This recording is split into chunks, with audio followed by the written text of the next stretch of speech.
Hello students, இன்னைக்கு நம்ம இந்த வீடியோல பார்க்க போற டாபிக் வந்து tree based protocol. So tree based protocol போறதுக்கு முன்னாடி நம்ம வந்து லாஸ்ட் வீடியோல graph based protocolல என்னன்னு பார்த்தோம்.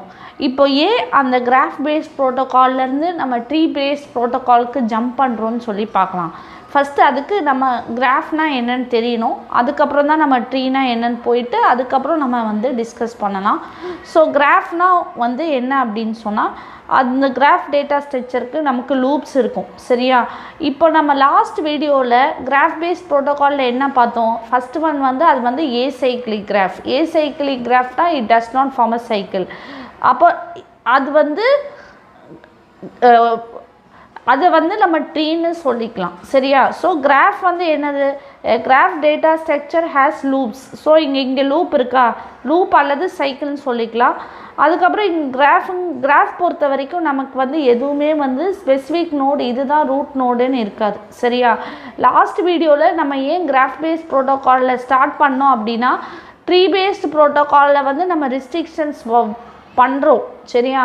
Tree paste. ஸோ ஃபஸ்ட்டு அது தெரியறதுக்கு நம்ம கிராஃபில் தான் வந்து நோட்ஸையும் எட்ஜஸையும் வந்து எப்படி ஒரு சர்க்கிள் அல்லது சர்க்கிள் அதுக்கப்புறம் வெர்டிக்கல் லைன்ஸ் மூலமாக தான் நம்ம வந்து டினோட் பண்ணோம். ஒரு கிராஃப்லேருந்து தான் நம்ம வந்து ஒரு ட்ரீக்கு டெஃபினிஷனுக்கு வந்தோம். ஸோ அதனால நம்ம ஃபஸ்ட்டு அதில் கிராஃப் பேஸ்ட் ப்ரோட்டோகால் பார்த்தோம். ஸோ கிராஃப்னால் வந்து அங்கே நமக்கு சைக்கிள் இருக்குது. சரியா? அதுக்கப்புறம் அதில் நம்ம என்ன ரெஸ்ட்ரிக்ஷன் பண்ணோம்?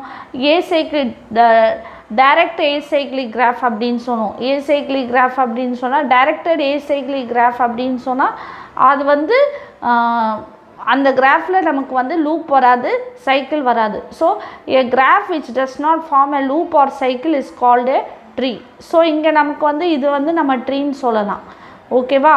ஏன் அப்படின்னு சொன்னால் இங்கே லூப் இல்லை. சரியா? அப்புறம் எப்பயுமே வந்து இந்த ட்ரீங்கிற டேட்டா ஸ்ட்ரக்சருக்கு n நோட்ஸ் இருக்கும், n-1 எட்ஜஸ் இருக்கும். ஸோ n நோட்ஸ் அப்படின்னு சொன்னால் என்னது? இந்த சர்க்கிளாக இருக்கிறது தான் வந்து nodes. So A node, B node, D node, G node. So எவ்வளோ நோட்ஸ் இருக்குது? இப்போ இந்த கண்டிஷன் சாட்டிஸ்ஃபை ஆகுதான்னு செக் பண்ணலாம். சரியா? So tree has n nodes and n-1 edges. So எவ்வளோ நோட்ஸ் இருக்குது? 1 2 3 4 5 6 7 8 9. ஸோ 1 2 3 4 5 6 7 8 1 2 3 4 5 6 7 8 9 10 நோட்ஸ் இருக்குது. 10 நோட்ஸ் இருக்குது. ஸோ நமக்கு வந்து எவ்வளோ எட்ஜஸ் இருக்கணும்? n-1 எட்ஜஸ் இருக்கணும். ஸோ 9 எட்ஜஸ் இருக்கணும். ஸோ அது இருக்கான்னு நம்ம செக் பண்ணுவோம். ஸோ அப்படி பார்த்தோம் அப்படின்னு சொன்னால் 1 எட்ஜுனா வந்து இதுதான் வந்து ஃபஸ்ட்டு எட்ஜு, இது செகண்ட் எட்ஜு, இது தேர்டு, இது 4, இது 5 6 7 8 9. ஸோ இப்போ இது வந்து ஒரு ட்ரீ. ஸோ லாஸ்ட் வீடியோவிலே நம்ம வந்து ஸ்பெசிஃபிக்காக சொல்லிட்டோம். அதை வந்து நம்ம ஒரு ட்ரீ டேட்டா ஸ்ட்ரக்சருக்குள்ளே தான் நம்ம கொண்டு போக போகிறோம். சரியா? இப்போ சில புக்ஸில் பார்த்தீங்க அப்படின்னு சொன்னால் கிராஃப் பேஸ்ட் ப்ரோட்டோகால் கீழேயே வந்து அதை ட்ரீ பேஸ்ட் ப்ரோட்டோகால்னு சொல்ல மாட்டாங்க. அந்த ஹெட்டிங்லேயே நமக்கு வந்து அது வந்து ட்ரீ பேஸ்ட் ப்ரோட்டோகால்னு சொல்லாமல் எக்ஸாம்பிள் இலுஸ்ட்ரேட் பண்ணியிருப்பாங்க. ஓகேவா? அது ஒவ்வொரு ஆத்தரை பொறுத்து இருக்குது. பட் நம்ம இங்கே வந்து ட்ரீ பேஸ்ட் ப்ரோட்டோகால்னு பார்க்க போகிறோம். சரியா? ஏன்னா இது வந்து ஆக்சுவலி ஒரு ட்ரீ, ஒரு கிராஃப்லேருந்து தான் நமக்கு வந்து ஒரு ட்ரீ வருது. சரியா? ஸோ இது ஜஸ்ட்டு நம்ம தெரிஞ்சுக்கிறதுக்கு தான் சொன்னேன். அதுக்கப்புறம் அந்த வீடியோவில் நம்ம பார்த்தோம் ஃபஸ்ட்டு டைரக்டட் ஏசைக்ளிக் கிராஃப்னு சொல்லி ரிஸ்ட்ரிக்ட் பண்ணிட்டோம். அதுக்கப்புறம் இன்னொரு ரெஸ்ட்ரிக்ஷன் என்ன பார்த்தோம்? அது வந்து எக்ஸ்க்ளூசிவ் மோடில் மட்டும்தான் ஃபோக்கஸ் பண்ணோம். அப்புறம் இன்னொன்று வந்து ரூட்டட் ட்ரீஸில் மட்டும்தான் ஃபோக்கஸ் பண்ணணும்னு சொன்னாங்க. அப்போ ரூட்டட் ட்ரீஸ்னால் என்ன? A rooted tree is a directed tree with a unique vertex are called the root, which has in degree 0. All the other vertices V has in degree 1. So when drawing a rooted tree, the direction is understood from upper level to lower level. Therefore, it is not necessary to draw arrows. So நம்ம இப்போ சொன்ன கண்டிஷன்லாம் வந்து check பண்ணி பார்ப்போம். சரியா? First one வந்து என்ன சொன்னோம்? ரூட்டட் ட்ரீனா ரூட்டட் ட்ரீல வந்து ஃபஸ்ட்டு ஒன் வந்து என்னது? எதை ரூட்டுன்னு சொல்லுவோம்? Which has in degree 0. In degree அப்படின்னு சொன்னால் இன்கமிங் எட்ஜ். Incoming edge. ஓகேவா, அதைத்தான் வந்து நம்ம இன்டிகிரின்னு சொல்கிறோம். ஸோ இப்போ பார்த்தீங்க அப்படின்னு சொன்னால் ஏக்கு வந்து ஏதாவது இன்கமிங் எட்ஜ் இருக்கா? கிடையாது. ஏக்கு வந்து இன்கமிங் எட்ஜ் கிடையாது. ஸோ இதோட இன்டிகிரி வந்து 0. ஸோ இதுதான் வந்து ரூட்டட் ட்ரீ அப்படின்னு சொல்லுவாங்க.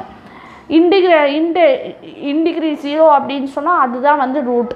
ஏன் இன்டிகிரி 0 அப்படின்னு சொல்கிறேன்? ஏன்னா இதுக்கு இன்கமிங் எட்ஜ் கிடையாது. அதுக்கப்புறம் இங்கே செகண்ட் பாயிண்ட் என்ன சொல்லியிருந்தாங்க? For all the vertices V, other vertices V, the integrity is 1. So மற்ற vertices இது எல்லாமே vertices. எட்ஜுனாலும் ஒன்று தான், எட்ஜுனாலும் ஒன்று தான், verticesனாலும் ஒன்று தான். ஃபார் ஆல் த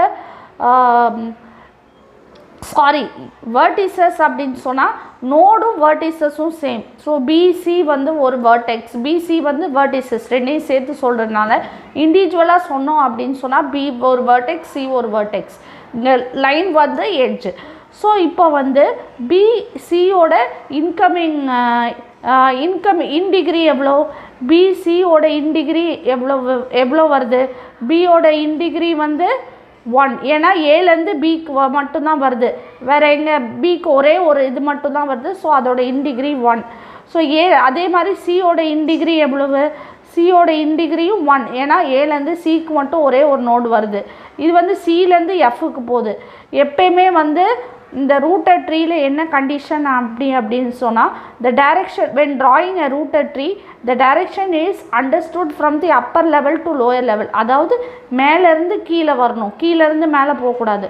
ஸோ எஃபோட இன்டிகிரி வந்து 1. ஸோ இயோட இன்டிகிரி வந்து 1.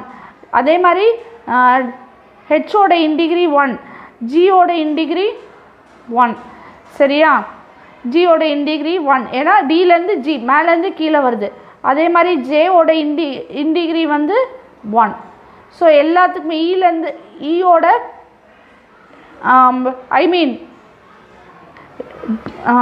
ஐயோட இன்டிகிரி வந்து 1. ஸோ எல்லாத்துக்குமே வந்து இன்டிகிரி 1ஆக இருக்கணும். ஸோ அதுதான் வந்து ரூட்டட் ட்ரீ. ஸோ இதுதான் வந்து ரூட்டட் ட்ரீ. அப்போ எப்படி இதுக்கு மட்டும் நான் இன்டிகிரி 0 அப்படின்னு சொன்னேன்?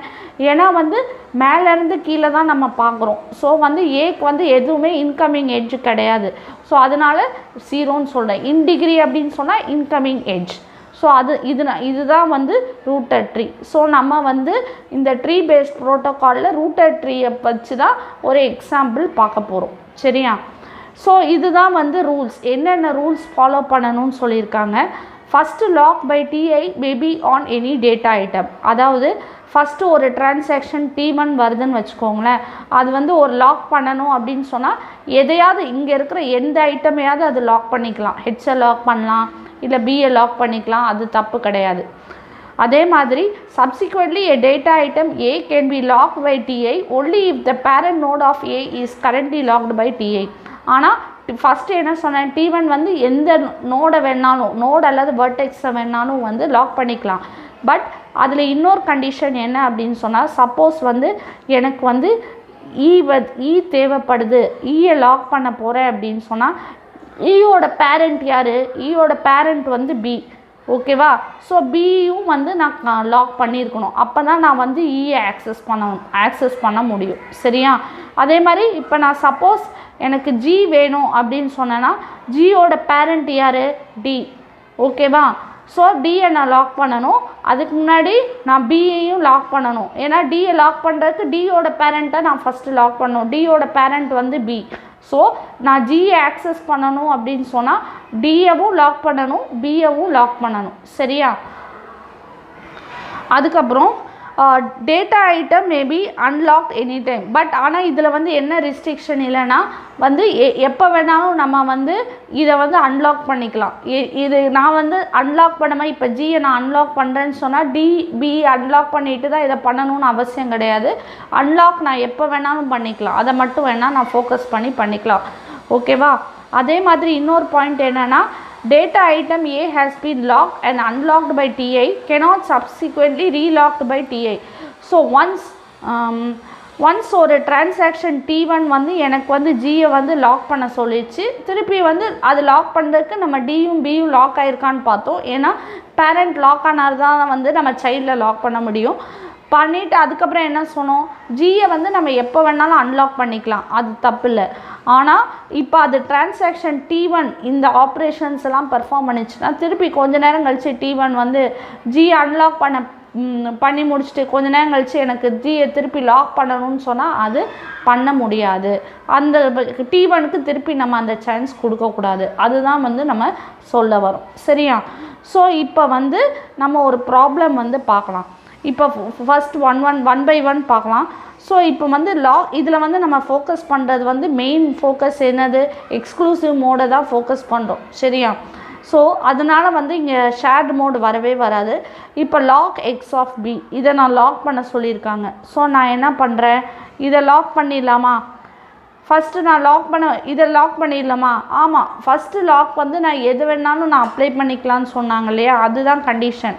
First lock by transaction TI may be done on any data item. First lock வந்து நான் எதுனாலும் கொடுக்கலாம். செகண்ட் லாக் பண்ணும்போது தான் நான் வந்து என்ஷூர் பண்ணணும் அதோட கரஸ்பாண்டிங் பேரண்ட்டெல்லாம் லாக் பண்ணியிருக்காங்களா இல்லையான்னு சொல்லிட்டு. சரியா? ஸோ இப்போது பேரண்ட்டுனா உங்களுக்கு புரியும்னு நினைக்கிறேன். இப்போ ஹெச்சோட பேரண்ட் வந்து டியோட பேரண்ட் வந்து பி, அதே மாதிரி இஎஃபோட பேரண்ட் வந்து பி, அதுதான் வந்து சொல்ல வரேன். ஸோ இதுதான் வந்து பேரண்ட்.